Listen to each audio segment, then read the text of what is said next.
வச்சு இந்த பால் கறந்து இதில் ஊற்றி கொண்டு போய் வியாபாரம் பண்ணுறதுக்குள்ளே போதும் போதும் ஆயிடுது. இந்த உடம்பு சரியில்லாமல் இந்த ஆஸ்பத்திரிக்கு போயிட்டு வந்ததும் போதும் முதல்ல மாதிரி வேலை வெட்டியே பார்க்க முடியல. குனிஞ்சு நிமிந்தாலே முதுகு என்ன வலி வலிக்குது. முதல்ல மாதிரி சைக்கிள் அழுத்திட்டு போய் வியாபாரமும் பார்க்க முடியல. அடே என்னடா இந்த ஆட்டம் ஆடிக்கிட்டு இருக்கிறவன் கிழக்கிது முறிஞ்சு கீழே விழுந்து தொலைஞ்சிட போகுது. உனக்கு எதுவும் ஆனாலும் பரவாயில்ல, அந்த மரத்துக்கு எதுவும் ஆகக்கூடாது. அடிக்கிற வெயிலுக்கு அந்த மரம் தான் காவலே. இனிமே தாயா இல்ல தாயான்னு கேக்குறேன். இல்லாம பேயா பெத்தபுல மரத்துல ஏறியான்னா தம்பி கீழே கீழே விழுந்துறாதடா அடிகிடி பட்டும் அப்படின்னு சொன்னா ஒரு தாயின்னு சொல்லலாம். அதை விட்டுட்டு நீ கோயில விழுந்தாலும் பரவாயில்ல மரத்துல எதுவும் ஆகக்கூடாதுன்ற நீ தாயா தாயா. என்ன வெயில் காலத்துக்கு இனி காத்து வராம ஒண்ணு வராம அவதிப்படுறது யாரு? நாங்க தானே. நீ குடிச்சு விட்டு அப்படியே எனக்கு என்ன வந்துச்சுன்னு மட்டையாகி கிடப்ப. அப்புறம் உனக்கு என்ன தெரியும்? போதும் போதும் அதிகப்படுத்துறது போதும். ஒரு நாள் இல்ல ஒரு நாளே இதே வாயி என்னை பெருமையா பேசும். அன்னைக்கு பாத்துக்கிறேன். கூரை ஏறி கோழி பிடிக்க முடியாதவன் ஏரோப்ளேன் ஏறி எருமை மாடு மேய்க்க போனானா.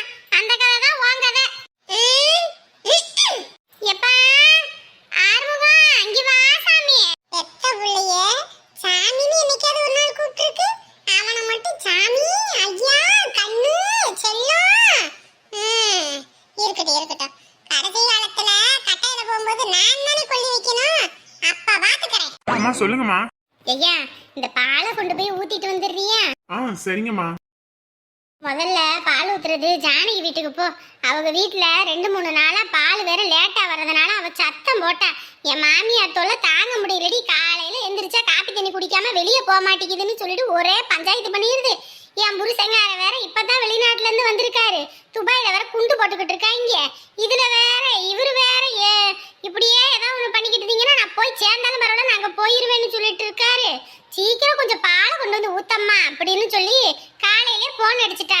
நான் தான் வாரேன், முதல்ல வீட்டுல தான் பால் ஊத்துறது அப்படின்னு சொல்லிட்டேன். போயா போய் அவங்க வீட்டுல ஊத்திட்டு மத்த எல்லா வீட்லயும் போய் ஊத்திட்டு வா. என்ன அம்மா வேற அவங்க வீட்டுல போய் முதல்ல ஊத்த சொல்றாங்க. அந்த வீட்டுல வேற அந்த பொண்ணு இருக்குமே. ஐயோ என்னன்னு தெரியல. அந்த பொண்ணு நம்மள பாக்குற பார்வையும் சரியில்லை, பேசுற தோரணையும் சரியில்லை. அந்த பொண்ணுனால ஏதோ வில்லங்க வந்துருச்சுன்னா என்ன பண்றது? ஏற்கனவே இப்பத்தான் எல்லாத்தையும் விட்டு எனக்குன்னு ஒரு சொந்தம் கிடைச்சிருக்குன்னு சந்தோஷத்துல இருக்கேன். மறுபடியும் வேலையில போறவானான்னு எடுத்து வேட்டிகளை விட்டுட்டு குத்துது குடையுதுன்னு கிடக்கணும். இந்த நாளைக்கு அந்த பொண்ணோட சங்காத்தமே இல்லாம இருக்கிறது தான் நல்லது. அம்மா நான் அப்படி சொல்றேன்னு தப்பா எடுத்துக்கிறீங்க. என்னப்பா சொல்லு. அம்மா என்னன்னே தெரியலம்மா, காலையில இருந்து வயிறு ரொம்ப ஒரு மாதிரி இருக்கு. வயிறே சரியில்லைம்மா. 3 நாள் வாட்டி போயிட்டேன். ஒரு மாதிரி வயிறு கலக்குது. நான் பாத்ரூம் மட்டும் போயிட்டு வந்துடுறேம்மா. அப்புறமேட்டு கூட நான் போய் பால் ஊத்திடுறேன். அப்படியா? வயிற்றுக்கு என்ன தேய்ச்சிட்டு படுத்திருக்கணும் ராத்திரி? சூடு இல்ல, அடிக்கிற வெயிலுக்கு என்ன ஆகும்? வெயில்ல வேலை பார்க்கறது நல்லா தண்ணி குடிக்கணும்னு இதுக்கு தான் சொல்றது. இந்த வெந்தயம் கொண்டு வந்து தாரேன், அதை முணுங்கு. அதனால தான் அப்படி எதுவும் போகுமா என்னமோ தெரியல. பெத்த பையன் கடையில விழுந்து செத்தாலும் பரவாயில்ல.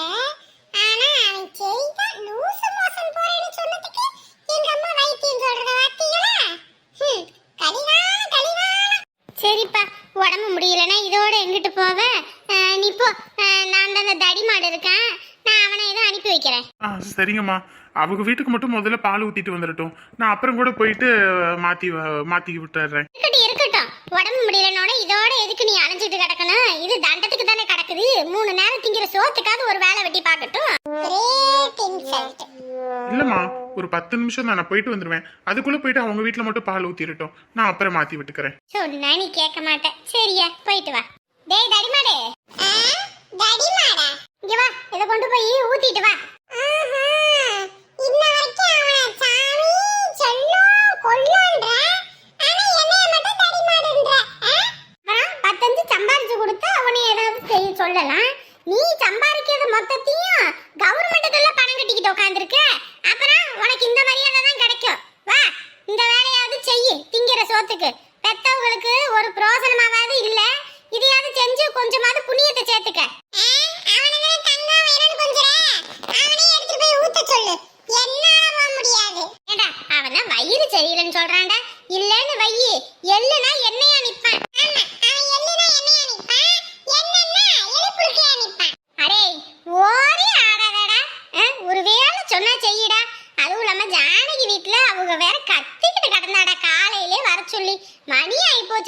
போடா. இந்த அம்மாவுக்காக போவே கூடாது. இருந்தாலும் நம்ம ஆள் அங்க இருக்குது. பால் ஊத்துற சாக்குலயாவது நம்ம ஆளை போய் பார்க்கலாம். போடா. போறேன். ஆனா எத்தனை வீட்டுக்கு பால் ஊத்துறேனோ அத்தனை வீட்டு காசையும் நான் வாங்கிக்குவேன். பரவாயில்லையா? அதே மாதிரி திங்கிற சொத்துல நான் வசத்த வச்சிருவேன். பரவாயில்லையா? அத்தாடி, இது வச்சாலும் வைக்கக்கூடியதுதான். டேய், முதல்ல ஜானகி வீட்ல ஊத்திட்டு அப்புறம் எங்கிட்ட வேணாலும் போடா. ஊத்துறேன். எங்கிட்ட ஊத்திட்டு ஆறிட்டு போவாம போ.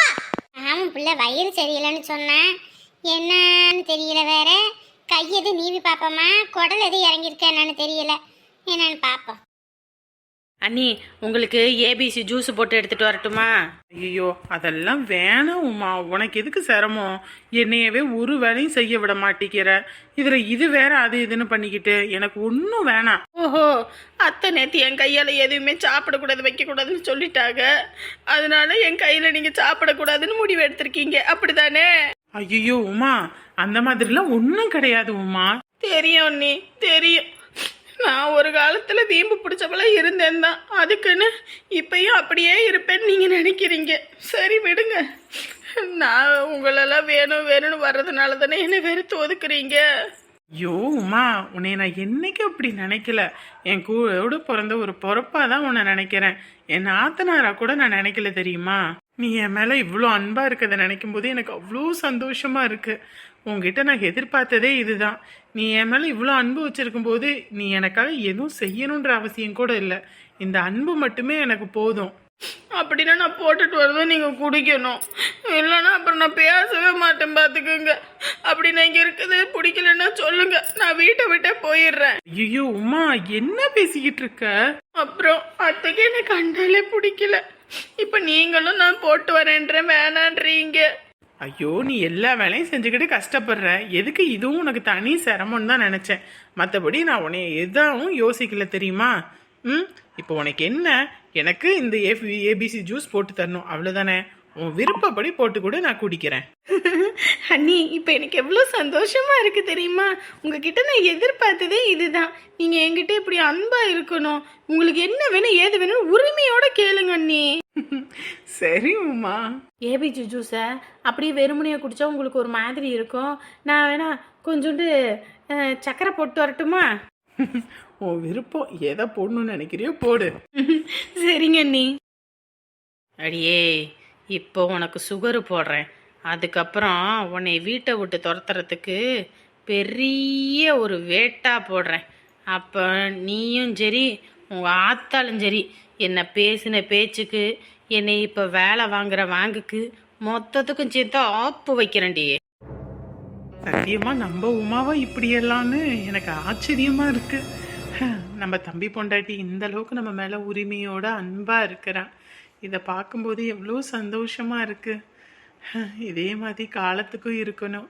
என்ன பார்க்குறாலோ இல்லையோ, என் தம்பியை நல்லபடியாக பார்த்து இவங்க 2 பேரும் ஒற்றுமையாக இருந்தால் அது போதும். வருஷம் நான் பட்ட கஷ்டத்துக்கு இப்போ அதுக்கு உண்டான பலன்லாம் கிடைக்கிது. என் வீட்டுக்காருக்கு ஒழுங்காக வேலை கிடைக்கலன்னு எத்தனையோ நாள் புலம்பிக்கிட்டு இருந்தார். அவருக்குன்னு கவர்மெண்ட் உத்தியோகம். அதுக்கப்புறம் என் மாமியார் குடும்பத்தில் ஏற்றுக்கவே இல்லாமல் இருந்தாங்க. இப்போ அவங்களும் ஏற்றுக்க ஆரம்பிச்சிட்டாங்க. அதுக்கப்புறம் உமா இத்தனை நாள் வரைக்கும் எங்களை பார்த்தாலே வேண்டா வெறுப்பா வெட்டிட்டு திரிவா. இன்னைக்கு அவளாவே வழியக்க வந்து நம்மளே எல்லாரும் வேணும் வேணும்னு நினைக்கிறா. அது மட்டும் இல்லாமல் குழந்தைக்காக ஹாஸ்பிட்டலில் பார்க்குறோம். அதுவும் இப்போ பாசிட்டிவாக வர மாதிரி இருக்குது. கடவுள் கஷ்டத்தை கொடுத்தா ஒரே தான் அள்ளி கொடுக்குறாரு, சந்தோஷத்தை கொடுத்தாலும் ஒரே தான் அள்ளி திணிக்கிறாரு. இது ரெண்டையுமே என்னால் தாங்கிக்கவே முடியல. கடவுளே, எவ்வளோதான் நீ கஷ்டம் கொடுத்தாலும் அதுக்கேற்ற நல்ல பலனையும் கொடுப்பேன்னு எனக்கு இப்போ நம்பிக்கை வந்துருச்சுப்பா. நம்ம ஆள் வர்ற நேரம் தானே, இன்னும் எங்க ஆளையே காணோம். வருவாரா இல்ல லேட் ஆகுமான்னு தெரியலையே. ஏய், இங்க பால் வாங்குற சட்டி இருந்துச்சே, எங்கடி அதை காணா? அம்மா, நான் தான் எடுத்து வச்சிருக்கேன். ஏய், காலேஜ் கிளம்பலையா? அம்மா, நான் ஆல்ரெடி குளிச்சு எல்லாமே கிளம்பிட்டேம்மா. அது சரி, நீ எதுக்கு இதை தூக்கி வச்சுக்கிட்டு இருக்க? பால்கார பையன் வந்தானா கூப்பிட போறேன், நான் எடுத்துட்டு வந்து பால் வாங்க போறேன். அதுக்குன்னு இல்லம்மா, காலையில எந்திரிச்சதுல இருந்து அப்பாயி உங்ககிட்ட கத்துன்னு கத்திக்கிட்டு இருந்துச்சு, காப்பி வைக்கலையா டீ வைக்கலையான்னு. அதான் சரி வந்த உடனே வாங்கி கொடுப்போன்னு பார்த்தேன். இப்பதான் எடுத்துட்டு வந்தேம்மா. ஐயோ காலையிலேயே இந்த சரோசாவுக்கு ஃபோன் போட்டு சொன்னேன், ஏண்டி ஊரில் உள்ள எத்தனை பேர் வீட்டுக்காக இருந்தாலும் எப்போ வேணாலும் பாலை ஊற்று, முதல்ல என் வீட்டில் வந்து ஊற்றுன்னேன். அவகிட்ட சொல்லி இன்ன வரைக்கும் வரல பாரு. இவளையெல்லாம் வச்சுக்கிட்டு என்ன பண்ணுறதுன்னு தெரியல. இன்னும் 2 நாளைக்கு பார்ப்பேன், 3ஆவது நாள் வேற எவனையாவது போய் பால் வாங்கிட்டு வர சொல்லணும். இல்லையா பாக்கெட்டு பாலை வாங்கிட்டு வந்தாலும் ஸ்டோர் பண்ணி வச்சு உங்கள் அப்பாய்க்கு மட்டும் ஊற்றிக்கிட்டே இருக்கணும். ஏதோ வேலையா இருக்கும், முன்ன பின்ன ஆகும், அதுக்கு போய் ஏம்மா பார்க்குறல்ல உன் அப்பாய பால் கொஞ்சம் வரத்துக்கு லேட் ஆகுதுனோனே வீடே புரட்டி போடுற அளவுக்கு வாழ்னு கத்துது. என்ன பண்ண சொல்ற என்னைய? அவங்கள பத்தி தான் நமக்கு தெரியும்ல, விடுமா. வெறும் தலைவலியா இருக்குது எனக்கு. வெண்ணிலவே வெண்ணிலவே விண்ணை தாண்டி வருவாயா, விளையாட ஜோடி தேவை. ஏடா விளங்காதவனே, வர நேரமாடா. எத்தனை மணிக்கு உங்க ஆத்தாளுக்கு போட போட்டு சொன்னேன்? என் வீட்டுல 1 இல்லாம 2 ஆக்கிரும் போல இருக்குது என் மாமியாரு. அவரு வருவார்னு பார்த்தா என்ன இந்த பையன் வந்திருக்கான்.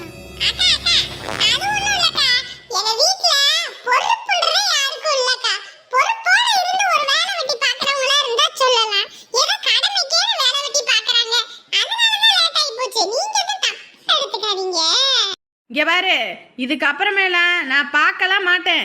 வேற யாருக்கிட்டையாவது பால் வாங்கிட்டு போயிடுவேன். ஏதோ சொந்த ஊர், ஒரே ஊருக்காரவங்க, சரி நம்ம ஒரு ஊரை இருந்துக்கிட்டு வேறவங்கள்ட்ட போய் பால் வாங்கினோம்னா அப்புறம் சொந்த ஊருக்காரனை வளர விடாத மாதிரி ஆகி போயிடுன்ட்டு தான் சரி உங்கள் வீட்டில் வாங்குறது. என்னமோ ஓவராக தான் கிராக்கி பண்ணிக்கிட்டு இருக்கீங்க. இப்படியே போய்கிட்டு இருந்துச்சு 4 மாடை என் வீட்டிலே வாங்கி கட்டி போட்டுருவேன் பார்த்துக்கோங்க.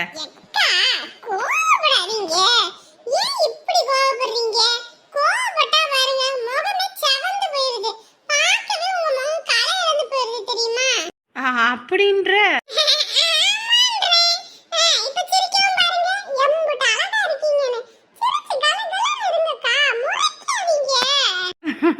என்னடா பண்றது? நேரமும் உங்க ஆத்தல கொண்டு வந்து ஊத்த சொன்னேன், அதுதான் கோவம்.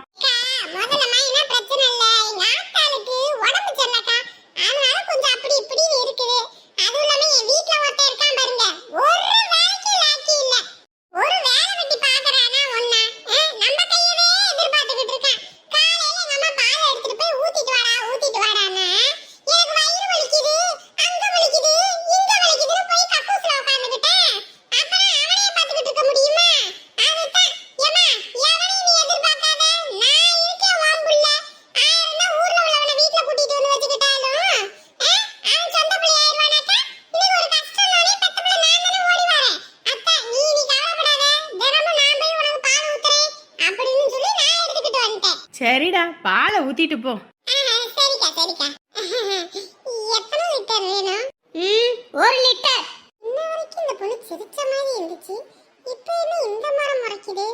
ஓஹோ, ஒருவேளை முறை பொண்ணுன்ற கணக்கா முறைச்சுக்கிட்டே இருப்பாங்களோ?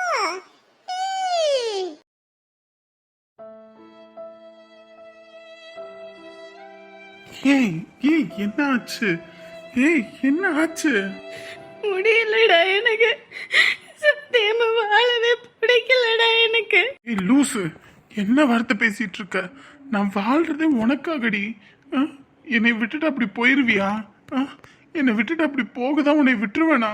என்னால முடியலடா எனக்கு. அப்படியே என்ன பண்றதுன்னே ஒண்ணுமே புரியலடா.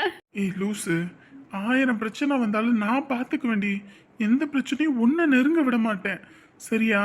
எங்க அம்மாவை கூட நேற்று கோவத்துல திட்டிட்டேன். எங்க அம்மா அவங்க அண்ணன் வீட்டுக்கு கோவிச்சுட்டு போயிட்டாங்க. இவ்வளோ நான் பண்ணிட்டு இருக்கேன், என்னை விட்டுட்டு போறேன்னு அப்படியே சொல்ற அசால்ட்டா?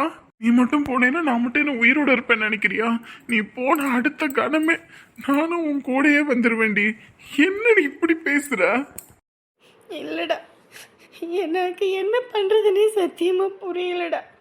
அத்தை என்னன்னா, உனக்கு அவங்க அண்ணன் பொண்ணை கல்யாணம் பண்ணி வைக்கணும்னு நினைக்கிறாங்க. எங்கள் வீட்டில் எனக்கு ஏதோ மெட்ராஸ்லேருந்து மாப்பிள்ளையெல்லாம் பார்த்து வீட்டுக்கு கூட்டிகிட்டு வந்துட்டாங்க. இவங்க நம்மளை சேர்த்து வாழ விடுவாங்களா சொல்லு. என்ன சொல்ற? ஆமாண்டா, நேற்று எங்கள் அம்மா இனி எனக்கு தெரியுமா நேரமாக வீட்டுக்கு வான்னு சொன்னாங்க. என்கிட்ட சொல்லாமல் கொல்லாம மெட்ராஸ்லேருந்து மாப்பிள்ளைய வீட்டுக்கு வர வச்சு என்ன பொண்ணு பார்க்கறதுக்கு வச்சிருக்காங்கடா. எனக்கு அதை பார்த்தோன்னே உயிரே இல்லைடா. எனக்கு ராத்திரி எல்லாம் என்ன பண்ணுறதுன்னு தெரியல. அம்மா கிட்டேயும் அப்பா கிட்டேயும் சூசகமே எனக்கு இந்த கல்யாணத்தில் விருப்பம் இல்லைன்னு சொன்னாலும் அவங்க புரிஞ்சுக்க மாட்டேங்கிறாங்க. உனக்கு எனக்கும் கல்யாணம் ஆயிருச்சுன்னு சொன்னா அவங்க என்ன நினைப்பாங்கன்னு எனக்கு தெரியல. எனக்கு அப்படியே பைத்தியம் பிடிக்கிற மாதிரி ஆயிடுச்சு. என் தம்பி கிட்ட சொன்னேன், டேய் உனக்கே தெரியும் தானே அரவிந்தும் நானும் சின்ன வயசுலேருந்து விரும்புகிறோன்னு. அம்மாவும் இப்படி ஒரு விஷயம் முடிவெடுத்திருக்காங்கன்னு முன்னையன்ட்டு சொல்ல வேண்டியதானேன்னு கேட்டேன். ஆனால் அவனும் அப்பா அம்மா சொல்கிறத கேளு, நான் தான் அவங்கள இத்தனை நாளாக கஷ்டப்படுத்தி இப்போ தான் அவங்க சந்தோஷமாக இருக்காங்க. இப்போ நீ அவங்கள கஷ்டப்படுத்த பார்க்குறியா? இத்தனை வருஷம் நல்ல பிள்ளைன்னு பேர் வாங்கினல அதோடய இருந்துக்க, இதெல்லாம் மறந்துடுன்னு சொல்லிட்டான்டா.